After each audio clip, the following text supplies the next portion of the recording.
प्रेम से बोलिए शंकर भगवान की जय, माँ पार्वती की जय। का तीज का यह प्रसिद्ध व्रत भादो मास के शुक्ल पक्ष में तृतीया को किया जाता है। तृतीया तिथि को किए जाने के कारण स्त्रियों में यह व्रत अधिकतर तीजो नाम से जाना जाता है। कुंवारी लड़कियों में यह व्रत इच्छित वर पाने की आशा से तथा विवाहित स्त्रियां सुहाग की रक्षा और पति सुख की कामना करने के लिए करती हैं।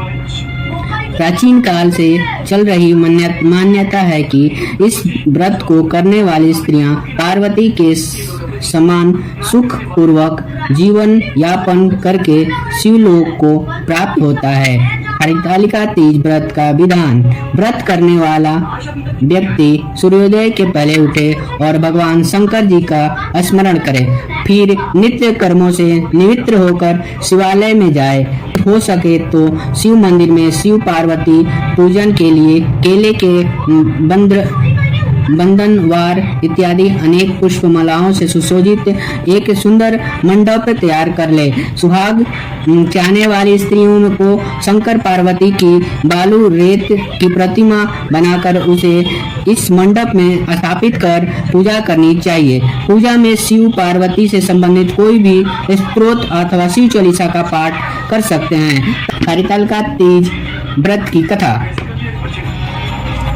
जिसके दिव्य केशों पर मंदार के पुष्पों की माला शोभा देती है और जिन भगवान शंकर के मस्तक पर चंद्र और कंठ में मुंडों की माला पड़ी हुई है, जो माता पार्वती दिव्य वस्त्रों से तथा भगवान शंकर दिगंबर वेश धारण किए हैं, उन दोनों भवानी शंकर को नमस्कार करता हूँ। हे प्रभु, हे महाशंकर, हे माता पार्वती, मैं आपकी पूजन शुरू कर रहा हूँ। आप मेरी इस पूजन को स्वीकार करें। कभी भी इस पूजा में जो भी हमसे पढ़ने में अथवा कहने में जो भी त्रुटि हो उसे क्षमा करना। कैलाश पर्वत के सुंदर शिखर पर माता पार्वती जी ने श्री महादेव जी से पूछा, हे महेश्वर, मुझसे आप वह गुप्त से गुप्त वार्ता कहिए, यानी बात कहिए, जो सबके लिए सब धर्मों से भी सरल तथा महान फल देने वाली हो। हे नाथ, यदि आप भली भांति प्रसन्न हैं तो आप उसे मेरे सम्मुख प्रकट कीजिए। हे जगन्नाथ, आप आदि मध्य और अंत रहित हैं। आपकी माया का कोई पार नहीं है। आपको मैंने किस भांति प्राप्त किया है? कौन से व्रत तप या दान के पुण्य फल से आप मुझको वर रूप में मिले? श्री महादेव जी बोले, हे देवी, यह सुन, मैं तेरे सम्मुख उस व्रत को कहता हूँ जो परम गुप्त है। जैसे तारागणों में चंद्रमा और तारागणों में चंद्रमा, ग्रहों में सूर्य, वर्णों में ब्राह्मण, देवताओं में गंगा, पुराणों में महाभारत, वेदों में साम और इंद्रियों में मन श्रेष्ठ है, वैसे ही पुराण और वेद सब में इसका वर्णन आया है, जिसके प्रभाव से तुमको मेरा आधा आसन प्राप्त हुआ है। हे प्रिय, उसी का मैं तुमसे वर्णन करता हूँ। सुनो। भाद्रपद भादो मास के शुक्ल पक्ष के हस्त नक्षत्र संयुक्त तृतीया यानी तीज के दिन इस व्रत का अनुष्ठान मात्र करने से सब पापों का नाश हो जाता है। तुमने पहले हिमालय पर्वत पर इस महान व्रत को किया था, जो मैं तुम्हें सुनाता हूँ। पार्वती जी बोली, हे प्रभु, इस व्रत को मैंने इसलिए किया था, यह मुझे सुनने की इच्छा है, तो कृपा करके कहिए। शंकर जी बोले, आर्यवर्त में हिमालय नामक एक महान पर्वत है, जहाँ अनेक प्रकार के भूमि अनेक प्रकार के वृक्षों से सुशोभित है, जो संदेव बर्फ से ढके हुए तथा गंगा की कल ध्वनि से शब्दयमान रहता है। हे पार्वती जी, तुमने बाल्यकाल में उसी स्थान पर परम तप किया था और 12 वर्ष तक के महीनों में जल में रहकर तथा वैशाख मास में अग्नि में प्रवेश करके तप किया। सावन के महीने में बाहर खुले में निवास कर अनंत त्याग कर तप करती रही। तुम्हारे इस कष्ट को देखकर तुम्हारे पिता को बड़ी चिंता हुई। वे निरंतातुर होकर सोचने लगे कि मैं इस कन्या की किससे शादी करूं। इस अवसर पर देव योग से ब्रह्मा जी के पुत्र नारद जी वहां आए। देवर्षि नारद ने तुम शैलपुत्री को देखा।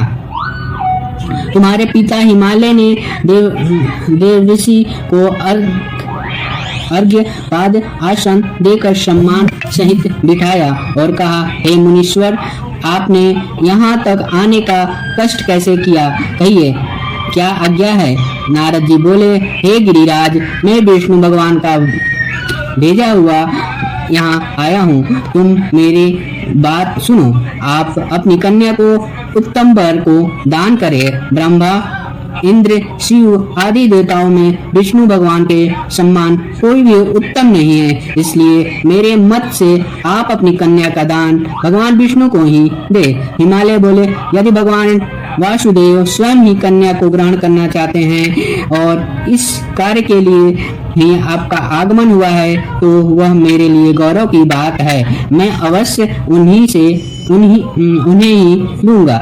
हिमालय का यह आश्वासन सुनते ही देव ऋषि नारद जी आकाश में अंतर्ध्यान हो गए और शंख, चक्र, गदा, पद्म एवं पीताम्बरी भगवान विष्णु के पास पहुँचे। नारद जी ने हाथ जोड़कर भगवान विष्णु से कहा, प्रभु, आपका विवाह कार्य निश्चित हो गया है। इधर हिमालय ने पार्वती जी से प्रसन्नता पूर्वक कहा, हे पुत्री, मैंने तुमको गरुड़ ध्वज भगवान विष्णु को अर्पण कर दिया है। पिता के इस वाक्य को सुनते ही पार्वती जी अपनी सहेली के घर गई और पृथ्वी पर गिरकर अत्यंत दुखी होकर विलाप करने लगी। उनको विलाप करते हुए देखकर सखी बोली, हे देवी, तुम किस कारण से दुख पाती हो, यानी किस कारण से दुखी हो, मुझे बताओ, मैं अवश्य ही तुम्हारी इच्छा पूर्ण करूंगी। पार्वती बोली, हे सखी, सुन, मेरी जो मन में अभिलाषा है सुनाती हूँ। मैं श्री महादेव जी को वरण यानी वर रूप में चाहती हूँ। भाई क्या लिखा, वरण लिख देगा वर रूप में चाहती हूँ। मेरे इस कार्य को पिताजी ने बिगाड़ना चाहा है, इसलिए मैं निसंदेह इस शरीर का त्याग करूंगी। पार्वती के इन वचनों को सुनकर सखी ने कहा, हे देवी, जिस वन को तुम्हारे पिताजी ने न देखा हो, तुम वहां चली जाओ। जब तुम वहां चली जाओ, तब हे देवी पार्वती, तुम अपनी सखियों का यह वचन सुन ऐसे ही वन को चली गई। पिता हिमालय ने तुमको घर पर ना पाकर सोचा कि मेरी पुत्री को कोई देव, दानव अथवा किन्नर हरण करके ले गया। मैंने नारद जी को वचन दिया था कि मैं पुत्री का गरुड़ ध्वज भगवान के साथ वरण करूंगा। हाय, अब यह कैसे पूरा होगा? ऐसा सोचकर मैं बहुत चिंतातुर हो मूर्छित हो गए। तब सब लोग हाहाकार करते हुए दौड़े और मूर्छा दूर होने पर गिरिराज से बोले कि हमें आप अपनी मूर्छा का कारण बताओ। हिमालय बोले, मेरे दुख का कारण यह है कि मेरे रतन रूपी कन्या को कोई हरण कर ले गया, या सर्प डस गया, या किसी सिंह का ब्याग क्या लिखल भाई, उल्टा पुल्टा लिख दिया। सिंह या बाघ का ब्याग लिख दिया, बाघ ने मार डाला। वह न जाने कहाँ चली गई, या उसे राक्षस ने मार डाला है। इस प्रकार कहकर गिरिराज दुखित होकर ऐसे कांपने लगे जैसे तीव्र वायु के चलने पर कोई वृक्ष कांपता है। तत्पश्चात हे पार्वती, तुम्हें गिरिराज साथियों सहित घने जंगल में निकले। सिंह, बाघ, वृक्ष आदि सिंह हिंसक जंतुओं के कारण वन महा भयानक प्रतीत होता था। तुम भी सखियों के साथ भयानक जंगल में घूमती हुई वन में एक नदी के तट पर एक गुफा में पहुंची। उस गुफा में तुम अपनी सखी के साथ प्रवेश कर गई, जहां तुम अन्य जल का त्याग करके बालू का लिंग बनाकर मेरी आराधना करती रही। उस समय पर भाद्रपद मास की हस्त नक्षत्र युक्त तृतीया के दिन तुमने मेरे विधि विधान से पूजा किया तथा रात्रि को गीत गायन करते हुए जागरण किया। तुम्हारे उस महाव्रत के प्रभाव से मेरा आसन डोलने लगा। मैं उसी समय पर आ गया जहां तुम और तुम्हारी सखी दोनों थी। मैंने आकर तुमसे कहा, हे वरानने, मैं तुमसे प्रसन्न हूँ, तू मुझसे वरदान मांग। तब तुमने कहा कि हे देव, यदि आप मुझसे प्रसन्न हैं तो आप महादेव जी ही मेरे पति हो। तो मैं तथास्तु ऐसा कहकर कैलाश पर्वत को चला गया और तुमने प्रभात होते ही मेरे उस बालू की प्रतिमा को नदी में विसर्जित कर दिया। हे प्रभु, तुमने वहां अपनी सखी सहित व्रत का पारण किया। इतने में तुम्हारे पिता हिमवान भी तुम्हें ढूंढते ढूंढते उसी घने वन में आ पहुंचे। उस समय उन्होंने नदी के तट पर दो कन्याओं को देखा तो वो तुम्हारे पास आ गए और उन्हें हृदय से लगाकर रोने लगे और बोले, बेटी, तुम इस सिंह व्याघ्रि युक्त घने जंगल में क्यों चली आई? तुमने कहा, हे पिता, मैंने पहले ही अपना शरीर शंकर जी को समर्पित कर दिया था, किंतु आपने इसके विपरीत कार्य किया, इसलिए मैं वन में चली आई। ऐसा सुनकर हिमवान ने तुमसे कहा कि मैं तुम्हारी इच्छा के विरुद्ध यह कार्य नहीं करूंगा। तब वे तुम्हें लेकर घर को आए और तुम्हारा विवाह मेरे साथ कर दिया। हे प्रिय, उसी व्रत के प्रभाव से तुमको मेरा अद्र आसन प्राप्त हुआ है। इस व्रत राज को मैं भी अभी तक किसी को सम्मुख वर्ण नहीं किया है। हे देवी, अब मैं तुम्हें यह बताता हूँ कि इस व्रत का यह नाम क्यों पड़ा। तुमको सखी हरण करके ले गई थी, इसलिए हरतालिका नाम पड़ा। पार्वती जी बोली, हे स्वामी, आपने इस व्रतराज का नाम तो बता दिया, किंतु मुझे इसकी विधि एवं फल भी बताइए कि इसके करने से किस फल की प्राप्ति होती है। तो भगवान शंकर जी बोले, इस स्त्री जाति के उपयुक्त व्रत की विधि सुनिए। सौभाग्य की इच्छा रखने वाली स्त्रियां इस व्रत को विधि पूर्वक करे। केले के खंभे में मंडप बनाकर उसे वंदरवारों से सुशोभित करे। उसमें विविध रंगों के उत्तम रेशमी वस्त्र की चांदनी ऊपर तान दे। चंदन आदि सुगंधित द्रव्य को लेपन करके स्त्रियां एकत्र हो। शंख, भेरी, मृदंग आदि बजावे। विधि पूर्वक मंगलाचार करके श्री गौरी शंकर की बालू निर्मिता प्रतिमा स्थापित करे। फिर भगवान श्री पार्वती जी का गंध, धूप, पुष्प आदि से विधि पूर्वक पूजन करे।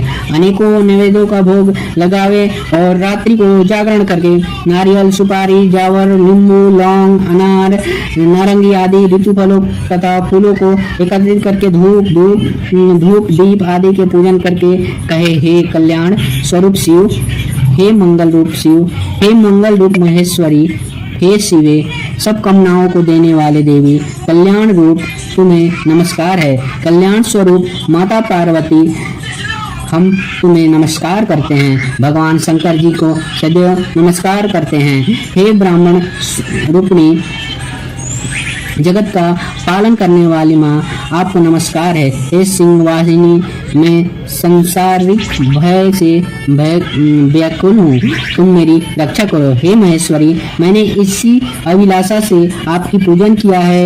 हे पार्वती माता, आप मेरे ऊपर प्रसन्न होकर मुझे सुख और सौभाग्य प्रदान कीजिए। इस प्रकार के शब्दों द्वारा उमा सहित शंकर जी का पूजन करें। विधि पूर्वक कथा सुनकर गौ, वस्त्र, आभूषण आदि ब्राह्मणों को दान करें। इस प्रकार से व्रत करने वाले सब पाप नष्ट हो जाते हैं।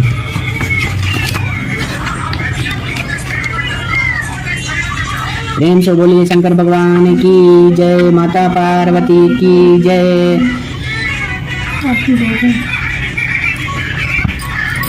जय शिव ओंकारा, हर शिव ओंकारा, ब्रह्मा विष्णु सदा शिव अर्धांगी धारा। जय शिव ओंकारा, एकानन चतुरानन पंचानन राजे, हंसानन गरुड़ासन वृषवाहन साजे। जय ओंकारा, दो भुज चार चतुर्भुज, 10 भुज तै सोहे, प्रभु 10 भुज तै सोहे। 3 रूप निरखता, त्रिभुवन जन मोहे। जय शिव ओंकारा, अक्षय माला वनमाला, मुंडमाला धारी, चंदन मृग मद सोहे, बोले शशिधारी। जय शिव ओंकारा, श्वेतांबर पीतांबर बागंबर अंग, सनकादिक ब्रह्मादिक भूत भूतादिक संगे। ओम शिव ओंकारा, कर में श्रेष्ठ कमंडलु चक्र त्रिशूल धरता, ओ प्रभु चक्र त्रिशूल धरता। जग करता जग हरता, जग करता जग हरता, जग पालन करता। जय शिव ओंकारा, ब्रह्मा विष्णु सदा शिव जानत विवेका, प्रभु जानन विवेका। प्राण वाक्षर के माध्य यह तीनों एका, प्रभु देव ओंकारा। त्रिगुण शिव की आरती जो कोई नर गावे, कहत शिवानंद स्वामी मन वांछित फल पावे। जय शिव ओंकारा, प्रभु जय शिव ओंकारा। कर्पूर गौरम करुणावतारम, संसार सारम भुजगेन्द्रहारम, सदा वदन्तं हृदयवन्दे भवं भवानी सहितं नमामि। सर्वमंगलं मांगल्ये शिवे सर्वार्थ साधिके, शरण्ये त्र्यंबके गौरी नारायणी नमोस्तुते। ओम त्र्यंबकं यजामहे सुगंधिं पुष्टिवर्धनम्, उर्वारुकमिव वन्दनात् मृत्युमुच्यमामृतात्। सर्वमंगलं मांगल्ये शिवे सर्वार्थ साधिके, शरण्ये त्र्यंबके गौरी नारायणी नमोस्तुते। ओम नमः शिवाय, हर हर महादेव, शंकर भोलेनाथ, जय मां पार्वती की जय।